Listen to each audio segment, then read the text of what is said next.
Hello, good afternoon. I'm Richard P. Monteverde and I'm here to talk about a very important topic.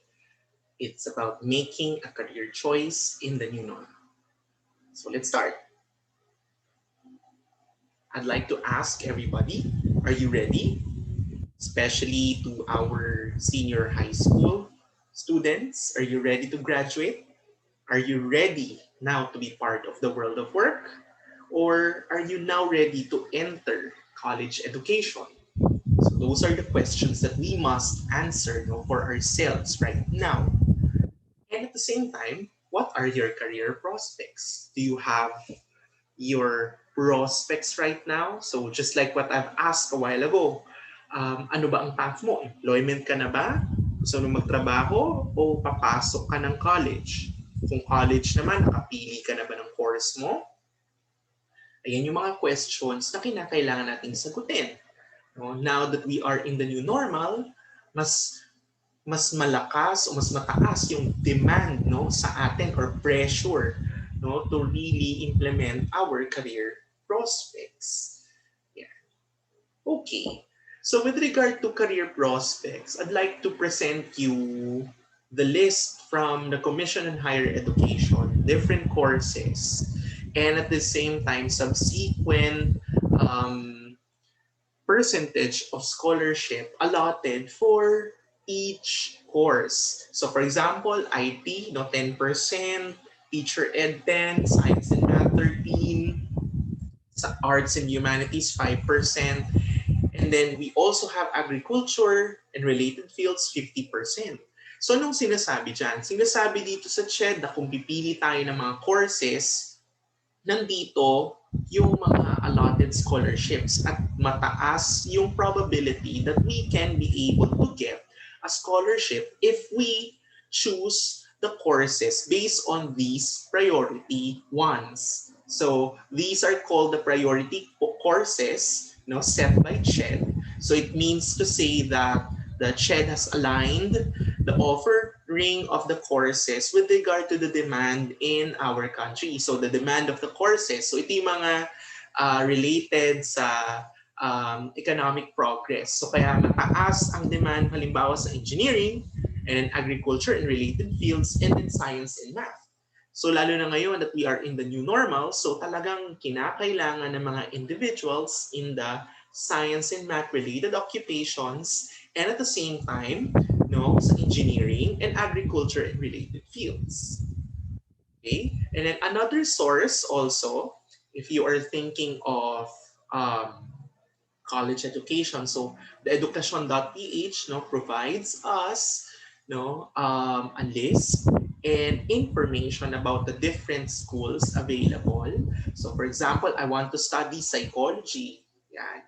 So anong mga schools ang nag-o-offer ng psychology? Or if I want to take accounting, yan, nandito sa edukasyon.ph. At the same time, we may also check the PRC website for all the professions, 43 professions, na merong licensure exam. So, kanina nabanggit natin agriculture. So, dito may licensing sa agricultural engineers. So, and meron din naman kanina for the other engineering and mathematics occupations. So, electrical, electronics, environmental planning, so geodetic and other engineering occupations. There's also civil engineer. Yan. So, and among others. So, yun yung mga available courses or available professions in PRC. So, para nun sa ganun, mas-set na agad natin sa mind natin na may licensure yung course na kinukuha ko. So, ano ngayon yung mga schools na nag-o-offer din ng program na ito at mape-prepare talaga ako sa profession. With regard to the preparation for the professions, we also have the ONET. Yan, nandito rin yung site, no? Sa ONET, pino-provide niyan ano yung mga skills or competencies na nire-require sa bawat profession. Yan. So makikita nyo ngayon ano yung mga nire-require para lang sa ganon before you enter or choose a career or specifically, part ng iyong career, choose a course in college. Alam na ninyo kung ano yung mga hacking ninyong trabaho in the long run at ano yung mga description ng mga yon. So, just click yung onet online.org. Yan. So pwede niyong kopyahin para in your own pace, no, makita niyo, ma-explore niyo ano yung mga nakalagay pa dito. Then if you are very interested, no, in the long run, no, gusto mo malaman, no, ano magkano ba sweldo nito, itong job na to, o kaya naman ikaw mismo gusto mo na magtrabaho after you graduate, no? Ano ba yung mga existing na trabaho? Let me search for these. And then, ano yung pay scale? So, sa pay scale, makikita natin magkano nga ba yung kinikita usually nito per month or per year. Yan. So, nang sa ganon, mabigyan tayo ng perspective, no? Ito bang kukunin kong course ay mape-prepare ako doon sa job na gusto kong pasukin in the long run? Mape-prepare niya pa ako sa careers na available doon sa course na tinake ko? And at the same time, makita mo rin, magkano ba yung salary sa mga jobs na ito. Although, syempre, when it comes to choosing a career, no, part lang naman din yung pay scale, no? Malaman natin magkano nga ba yung current rate, no, ng payment dito. Pero syempre, hindi lang ito yung focus natin. Kinakailangan din natin i-focus na kaya ko ba to? Gusto ko ba to? No? Meron ba akong inclination para dito? Yeah. Okay. So, dahil na bigyan natin yung mga information na yun, no? Ang tanong na ngayon, ano yung mga required competencies ba sa mga graduates? So, nasa senior high school kayo ngayon. Ano ba mga nire-require? Ang dami. Yan. So, kinakailangan adaptable, highly skilled, techno-savvy, willing to undergo lifelong learning, communicators, ethical, competitive, and enterprising. And these are the competencies na even before the pandemic ay hinahanap na sa mga workers. Technically, sa mga graduates. No? Nakagaya ninyo. Yan. So, kinakailangan highly skilled. So, when we say highly skilled, hindi lang focus doon sa kung ano yung inaral niya. Kailangan din, may iba pa siyang kayang gawin. No? Willingness to learn more things. Communicators, kayang i-share kung ano yung thoughts niya and feelings niya at naintindihan niya rin yung kino-communicate ng ibang tao. And enterprising, isa yan sa mga kinakailangan din. So when we say enterprising, kailangan merong entrepreneurial mindset. So we always think of something like bigger sa isang context sa ginagawa natin. No? Hindi naman ibig sabihin enterprising kailangan matuto ka magbenta, pero ikaw mismo, no, nakikita mo yung macro level ng mga ginagawa mo. Ano nga bang implications nito, no? Yun, mapiplease ko ba yung mga tao to believe on what I also believe? Yan. So enterprising yun. Or at the same time, ikaw mismo, how you sell yourselves, no, in the long run to your own employers. Or if you want, some of you would like to establish their own careers, no, na walang employment. So yun yung mga required competencies. Ano ba ngayon ang status ng world of work? Ngayon, pinakamataas yung services. So ano yung mga nakapaloob sa services dyan? So syempre yung mga nasa IT, BPM industry, yan, IT kasama doon, no? Ano pa sa teaching, yan, sa helping professions. So most nung ating mga available jobs, no, ay nasa services. So ano yun? Lalo na ngayon, no, na nag-pandemic din, mataas yung demand sa wholesale,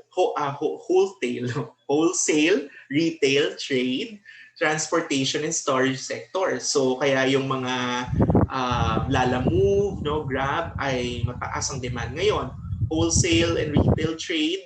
So marami ngayon ang nag-open up ng kanilang mga sarili-sariling businesses, no?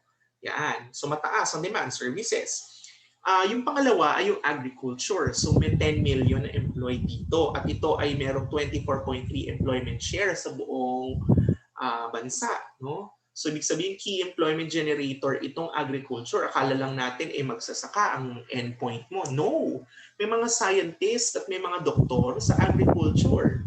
No? So mali agad yung mindset natin. Isa yan sa mga kinakailangan nating pagtuunan din ng pansin. No? Mag-explore tayo. Ano nga ba itong mga nandito sa industries na to? Then we also have industry. So sa industry naman, ito naman yung more on the technical, vocational, um, tawag dito, electronics, technical, vocational professions. No? Meron tayong 7.8 million na employed. Yan. At yan ay nag-compose ng 19.1 employment share sa buong bansa. So yun yung tatlo na key employment generators ng ating bansa. When we say key employment generators, ito yung tumutulong talaga para itaas ang ating economy. Ito rin, pinapakita ko rin sa inyo ano yung mga top 10 jobs. Ito, ang latest nito ay 2019. Yan, 2019 yung meron tayo. So kung makikita ninyo ngayon, more on services din ang mga highest paying jobs natin. So pilots, ayan, brokers, civil engineers, actuarians, computer programmers, analysts, engineers, accountants, supervisors, production, din statisticians. At nandito rin yung mga courses na pwedeng i-take if you want to get that job in the long run. Yeah. So yun yung mga highest paying jobs. So it can also give us a glimpse kung ano yung mga courses na pwede natin i-take. So ito yung mga in ngayon na jobs, at highest paying at the same time. In addition, in 2020, sa pandemic na, inalam ko din, ano ba yung mga employment industries na talagang naging in. So nandiyan yung IT. So yan, kanina pa tayo, may IT rin kanina. Yun, information technology, marketing and PR, especially social media, Then sales, customer service, business development. So yun yung tinatawag ko kanina IT BPM, or information technology business process management. So alam nito ng nakararami sa word na call center work. Yan. So yun yung familiar sa nakararami, call center jobs, Yun, pero it's more than just a call center job. Yan. So may kaakibat na information technology din. So third siya. Then we also have tourism, hotels, food, beverage. So yung food, beverage, lalo na nung nagka-pandemic. And then we also have procurement. So procurement, so yung retail. Yan, wholesale and retail. So ito yung mga industries.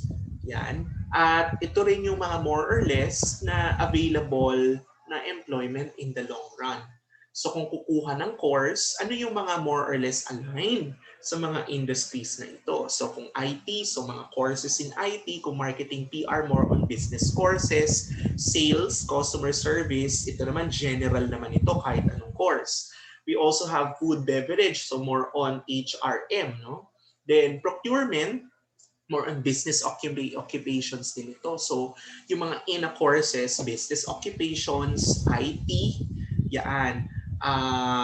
And then at the same time, mga nandoon sa social professions.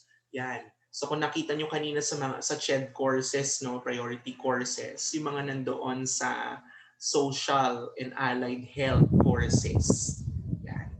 And at the same time, gusto ko ring i-add din, i-highlight na nandun pa rin yung priority sa mga occupations in the sciences. So lalo na ngayon, wala pang lunas talaga sa COVID-19 at puro lang tayo nakafocus sa bakuna. So wala pang lunas. So kinakailangan talaga ng mga scientists, ng mga specialists para makabuo ng gamot for COVID. Yan. At the same time, aside from employment trends, ito rin yung mga top 10 industries according to PhilJobNet and JobStreet. So again, ayan, nakailan na yung call center, IT-enabled services, yan. Nandiyan din yung IT, yan, din may real estate, renting, business activities. So, yun yung mga industries na naging in ngayon. So, kahit na rin pandemic, ito ay evident pa rin. Yan. At nangingibabaw pa rin. Although naapektuhan, pero yung industry na yon kahit naapektuhan, ay naging resilient at nakayanang makasurvive. No? Kahit nagkaroon ng lockdown, kahit nagkaroon ng mga suspension sa work. So, nakakapag-provide pa rin, no, para sa ating economy at nakakapag-provide pa rin ng jobs sa mga nangangailangan. Okay. And then meron din dito sa JobsFit LMI report or Labor Market Information Report 2022, may mga emerging jobs. Yan. So ano-ano 'yon? So kanina pa itong business process analyst. So sabi ko kanina, 'di ba, call center. Yan. Pero dito sa process analyst, ikaw na mismo yung nag-analyze din ng mga information na kinukuha ninyo. So gumagawa ka ng research doon sa mga information na meron ka. Data scientist.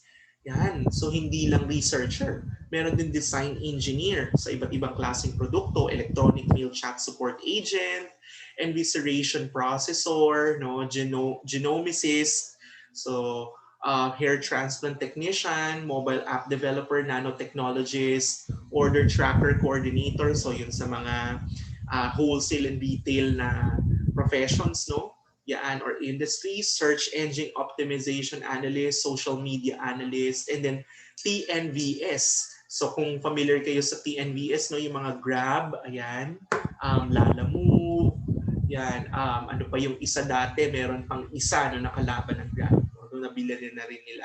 So yun yung mga trend. Until 2022, ito yung mga emerging jobs. So baka dito sa mga ito, meron kayong napupusuan o more or less sa tingin ninyo ay meron kayong aptitude para dito. So halimbawa, no, IT. Inain ngayon ng mga mobile app developers.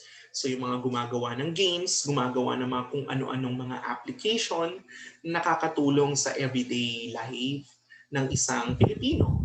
Yan, nandito rin yung genomicist, no? So tinitingnan din, no, ang genes. Okay, kailangan ng mga scientists, no, na alamin, ma-predict, no, ano more or less yung mga sakit ng isang individual na ito, no, na nanamanan niya, at pwede ba itong kontrolin na hindi lumabas pagtanda ng bata. So yan, so gene mapping, mga genomicists ang kinakailangan dyan.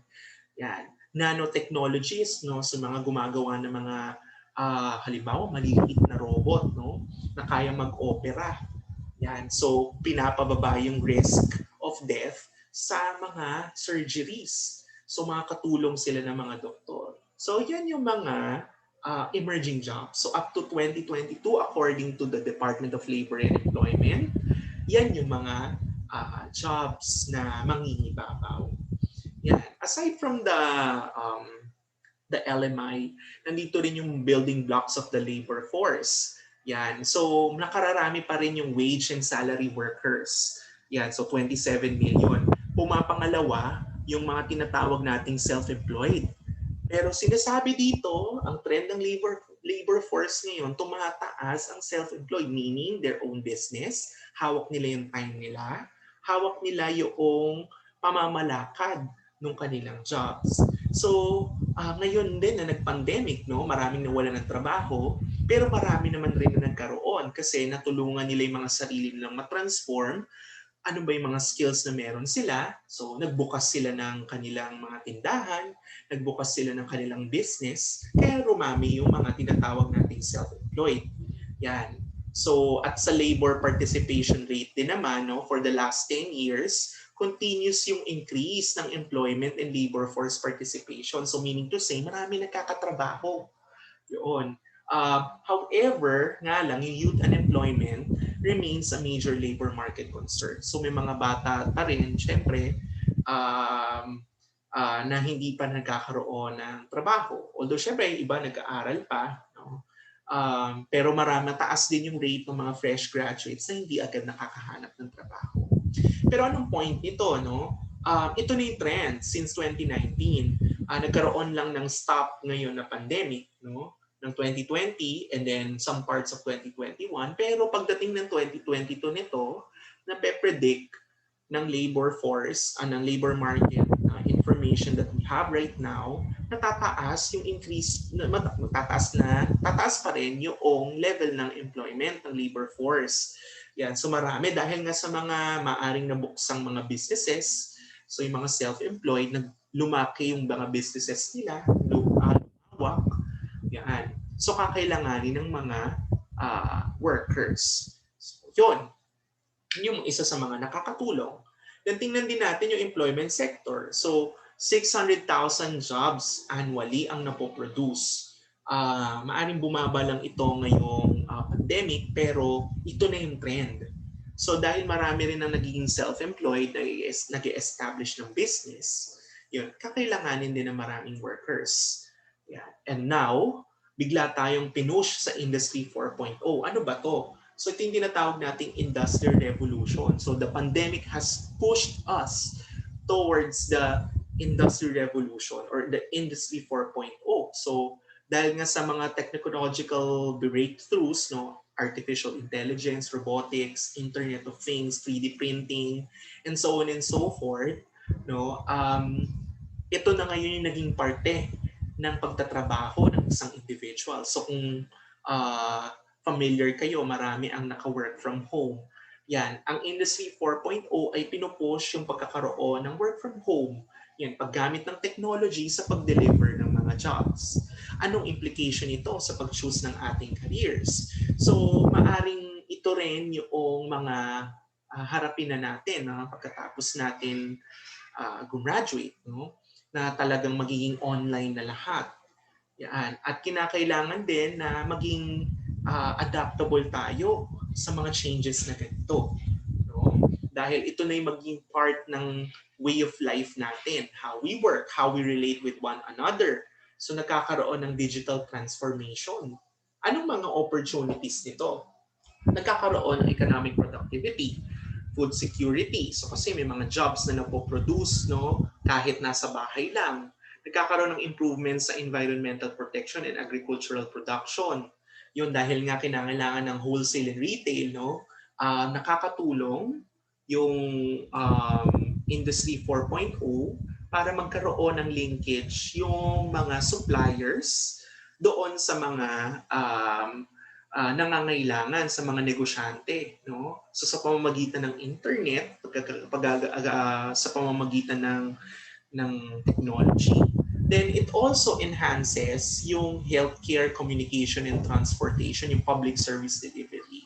However, there are challenges. So yung employment and income uncertainties. So dahil nga itong pandemic ay nagdulot ng uncertainty sa job. So may mga nawala ng trabaho, puro contractual, and then may mga health hazards din at the same time.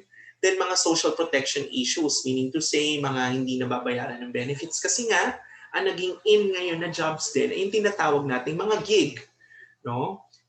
When you say gig, yung mga pansamantala, short term na mga jobs. Mamaya discuss natin ano yung gig. At ano nga ba yung future ng labor market? So may mga madi-displace na jobs. Yung agriculture sector will experience far by the largest net loss of jobs. So dahil nga sa pag-push towards information technology ng Industry 4.0, maaring mawalan ng trabaho doon sa agricultural sector dahil puro tayo nakafocus sa services industry. Yan. And then, nagkakaroon din ng challenge dahil mapuput yung burden sa mga elementary workers and skills agricultural workers. So dahil nga sila yung mga wala pang abilities or skills para sa Industry 4.0 o dun sa future of work. Yun, o yung online work na tinatawag natin. Although it was also expected na magkaroon ng large productivity gains, via advanced robotics and artificial intelligence. And millions of existing roles will disappear from the labor market, pushing more workers into other industries and occupations. So dito, maaring yung courses na piliin ninyo ay in the future ay hindi na maging in demand. Yon. At the same time, nagkakaroon din ng push ngayon na magkaroon ng skills na general ang mga graduates para na sa ganun mas maging compatible sa iba't ibang industries or occupations. So yun yung nagiging focus. Anong skills challenge ngayon? Uh, Ngayong pandemic, no? Ngayong new normal. Nagkakaroon ng deepening ng skills mismatch kasi may mga challenges na nagsara na yung industry na kung saan yung course mo ay compatible. Yun. So, kailangan mo maghanap ngayon ng ibang trabaho. Then, yung demand for softer, foundational, and interactive skill sets, very essential. Yung sinabi ko nga kanina, yung mga general skills, foundational, at yung mga shinare ko kanina, no, ano ba ang ini-expect sa mga graduates ng world of work. Yan. And then, IT skills among the current workforce. So, kinakailangan yan natin. There are also potential hazards to psychological crisis and mental health. So, ano ang point nito? Kinakailangan din ng mga workers para ma-manage ang mental health at psychological crisis ng ating mga workers. Yan. Okay, so ano ang world of work ngayon? So gaya na nakikita nyo nga dito, no? Ito na yung mga changes sa world of work even before the pandemic. Mas naging heightened lang ngayong pandemic kasi ito na ngayon talaga yung trend. At talagang due na siya na mangyari. Yun. Ano ngayon yung available? No? Ito yung tinatawag natin gig. So, yung mga gig, yung mga short time work. Yan, halimbawa, no, pagkakaroon ng TNVS o yung mga Grab. So, it's part of gig. O kaya naman yung pag-manage, halimbawa ng mga hosting or mga kasal, no? Hosting sa mga kasal, sa mga different occasions. Yan. So, it's also part of gig. So, yun, yung mga tinatawag nating racket. Yan. So, yan ang uso ngayon. Yan yung ni-reinforce din ng pandemic. So, yung pagkakaroon ng racket, dahil nga walang trabaho, nawalan ng trabaho, kailangan mong kumita. Kailangan mong rumakit. Yun. At ito ngayon yung usong-uso sa mga tao. No? Even nga dun sa mga may work na no, ay kinakailangan pa rin o gusto pa rin o ginagawa pa rin na meron silang mga racket. Yon. At dito sinasabi na 7.9 million people ang nagko-consider ng gig work. Yan. Sir, huwag na kaming mag-aral ng college kung magigig rin lang naman kami. Well, it's a yes and a no. Yes, kasi sa gig work, minsan hindi naman kinakailangan ng college degree. No, pero maganda pa rin na pagtuunan nyo pa rin yung pagkakaroon ng degrees, pagkakaroon ng additional skills then at the same time para mas maging adaptable kayo sa world of work. So what if in the long run, no, hindi naging uso na yung gig work? Yon. So paano ka na rin? So yun yung kinakailangang protektahan. Yon. At the same time, mga new frontiers sa work. So kung familiar kayo, yan yung Uber nga, no? Ayan, yung parang Grab before, Caliber. Yan. So marami ngayon ng mga startups. So yung sinabi ko nga kanina, mga new businesses, yan. New business services, personalized services and goods. So halimbawa, no, ikaw ay magaling mag-MC. So isa sa mga racket mo, mag-host ka ng mga kasal. O ikaw mismo, hindi lang hosting ang skill na gusto mo pa. Gusto mo pang i-personalize. So ikaw na rin yung sa mga invitations sa mga guests, ikaw na rin doon sa catering, ikaw na rin doon sa mismong program, and so on and so forth. So personalized services and goods. So yun yung nauso ngayon din, ngayon na pandemic. Yan. Creative innovations. Yan.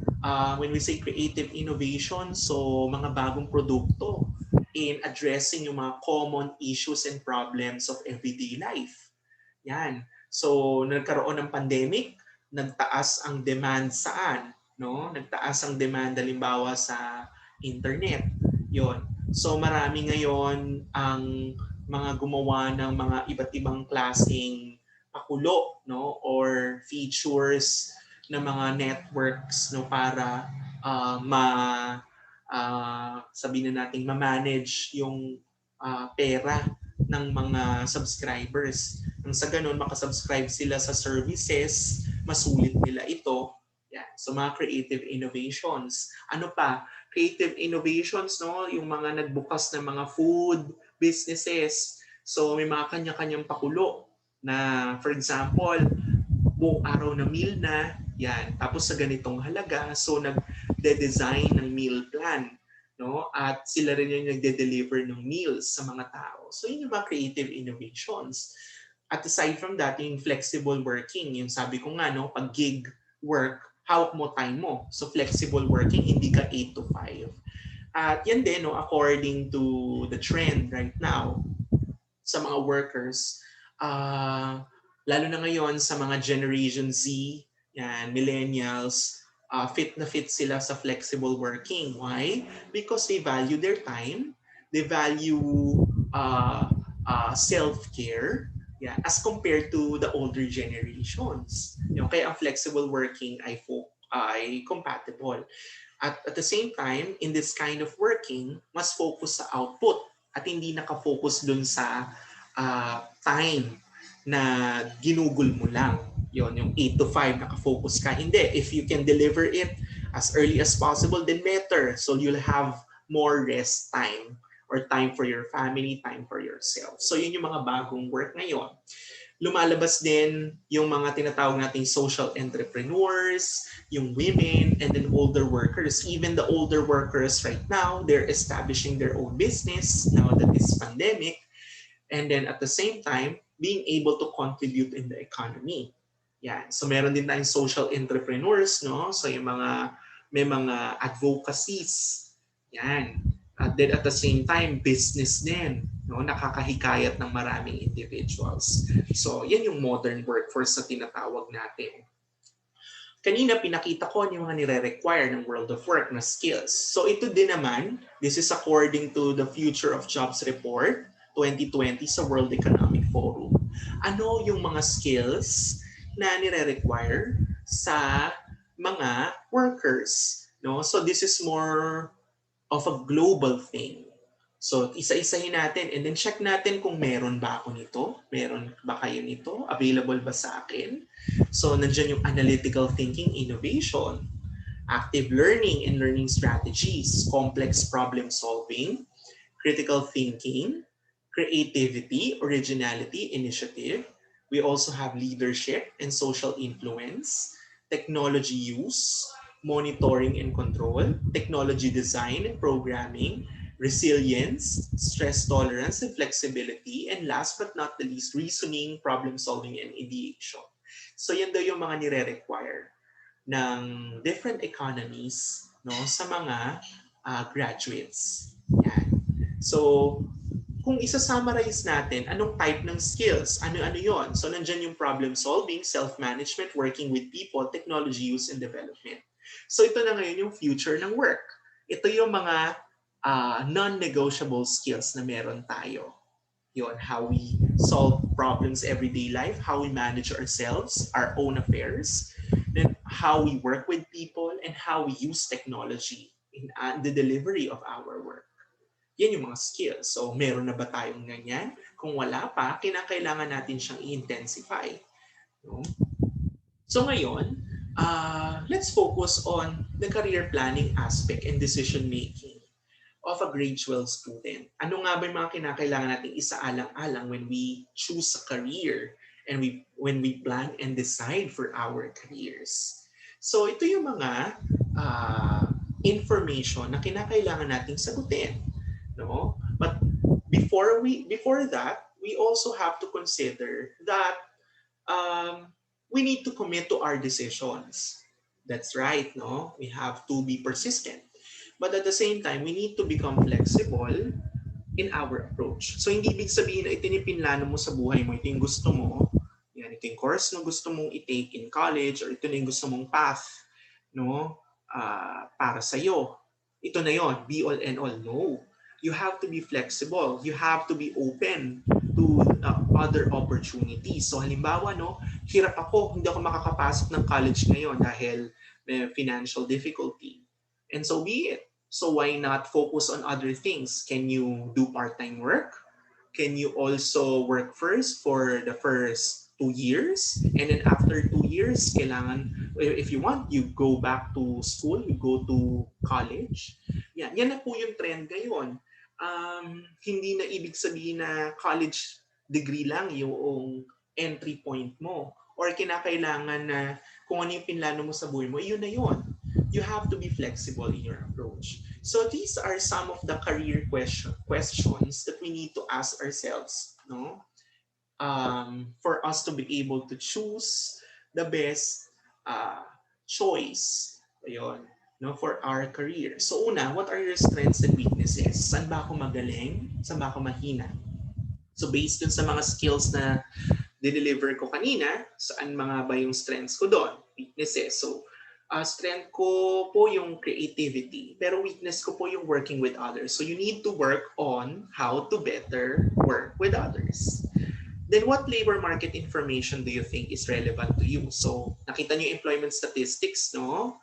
And occupational opportunities. So nandun ba yung mga gusto kong course? Ano bang sinasabi? Mataas ba ang demand dito sa course na to? Yun. Then what are your top 3 courses that you think are matched based on relevant labor market and your strengths as well? Yan. So alamin nyo rin, no? Ano yung mga top 3 courses na gusto ninyo? Kung kayo ay magka-college, anong school din at the same time na nag-o-offer nitong mga courses na ito? Then, itong mga school na ba to, Center of Excellence or Development? So, state university ba to o private ones? Then, magkano yung tuition fee? Yan. May scholarship opportunities ba? Kailan ang entrance exam? Did you already inquire or register for the exam? Then do you intend to be a working student or a full-time student? Or do you also intend to be a full-time worker? Yan. So kagaya ng sinabi ko kanina, no? It's also good that if you want to focus first on working, no? Bet okay naman 'yon, no? And then at the same time, if you want to focus on studying still, no? Okay rin naman 'yon. So it will be up to you because it will be based on your career goals. Ano pang mga questions? Do you intend to go to college or university outside Valenzuela? Yon. So ano yung mga preparations na nagawa mo? After you graduate, what are the possible jobs or occupations? Where do you want to work? Private ba, government, NGO? And then ano yung mga salaries for entry levels na? So pati yung mga yan, no? And how is the career progression? Tataas ba ang position mo pag ito yung naging trabaho mo in the long run? So yun lamang yung mga questions na kinakailangan natin sagutin in order for us to plan ahead of our career. Yun. So again, we start with our weaknesses and strengths. Anong labor market information yung nagva-validate dito sa mga aking strengths and weaknesses? Ano yung mga gusto ko na courses? Anong mga school ang nag-o-offer nitong courses na to? Then at the same time, ito ba ay Center of Excellence or Development? Magkano ba tuition fee dito? May scholarship ba? Nag-inquire na ba ako sa entrance exam? Then gusto ko ba maging working student? Kasi pwede naman. Or full-time lang. Or gusto ko na lang talaga munang mag-work at hindi muna ako mag-aaral. So it's up to you. Yun. Then we also have here yung sa labas ba to ng Valenzuela? Yun. O dito sa Valenzuela. Then, anong possible jobs pagka-graduate ko? Saan ko ba gusto mag-work? Sa private ba? Government? NGO? O gusto ko may sarili akong business? Yeah. And last but not the least, anong salaries for entry levels available? Paano yung progression? Paano ka tataas doon sa career na pinili? So, yun yung mga questions na kinakailangan nating i-reflect, no? In order for us to really choose the best option, no? For our career. Yan. And at the same time, for us to navigate, no, the pandemic, yon, wisely. Yan. So, kasi itong pandemic, no, nataon na kayo ay magiging part na ng world of work o magiging part ng tertiary education. So parang nataon, no? Pero syempre, in order for us to navigate the situation wisely, we really have to plan. We really have to answer the the hard questions, that we have for ourselves. So such as the questions that I've shared a while ago. And at the same time, to really find ways and means in order for us to develop our skills. No? Kasi in the long run, yun yung mga pangahawakan natin, for us to navigate the world of work. Yun. And with that, I'd like to end this short talk, with a quote that keep calm and good luck on the next part of your lives. Good luck on choosing uh, your careers, and at the same time, uh, you have to make the most out of your own abilities, your own interest, in order for you to be able to become well prepared for the world of work and at the same time real life. So with that, thank you very much for listening.